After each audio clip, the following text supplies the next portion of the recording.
A day in my life as a full-time work from home slash small content creator. Tara, linis tayo. Ganito nga kagulo yung aking working table. Everyday kasi everyday din ako filming ng mga brand na nagpapakolabs, collaboration ng mga brands na talaga naman Pinas, Korea, meron na. Thank you so much, Lord. Pinangarap ko lang to dati na magtatrabaho ako sa bahay, na maraming brand na nagtitiwala sa akin, and yes, may time sa pamilya, sa sarili.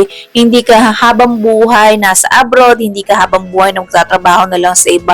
Magtrabaho tayo para sa sarili natin, and ani mo naman nga yung malaking kita kung ang sarili mo or wala ka ng time para sa sarili mo.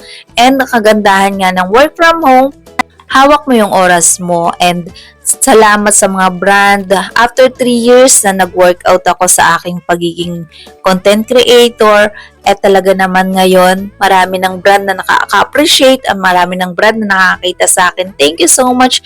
More pa, please.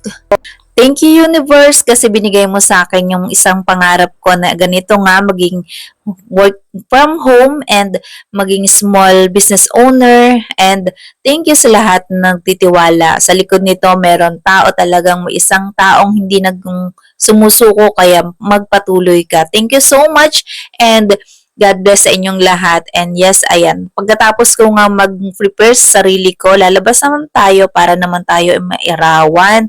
And pupunta nga tayo sa Olive Young. Olive Young is, kung nasa Korea ka, alaman mo yun. Pero kung wala ka sa Korea, ang Olive Young po ay parang Watson na talaga namang doon lahat halos kompleto yung skincare ng mga Korean at lahat ng brand. Sobrang sulit kasi dito, sobrang mumura lang. Ayan, puro sale sila. Ayan nga yung mga cream na minsan yung ginagamit ko. At kung nasa Korea kayo, dito kayo pumunta kasi sobrang sulit, ang daming pagpipilian. Talagang mamimili ka na lang, sobrang dami. At yan nga, dito yung mga Korean brand.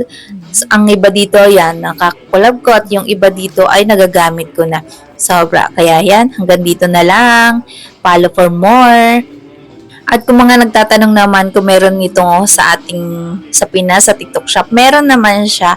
Andyan din sa ating yellow basket, meron din tayo niyan.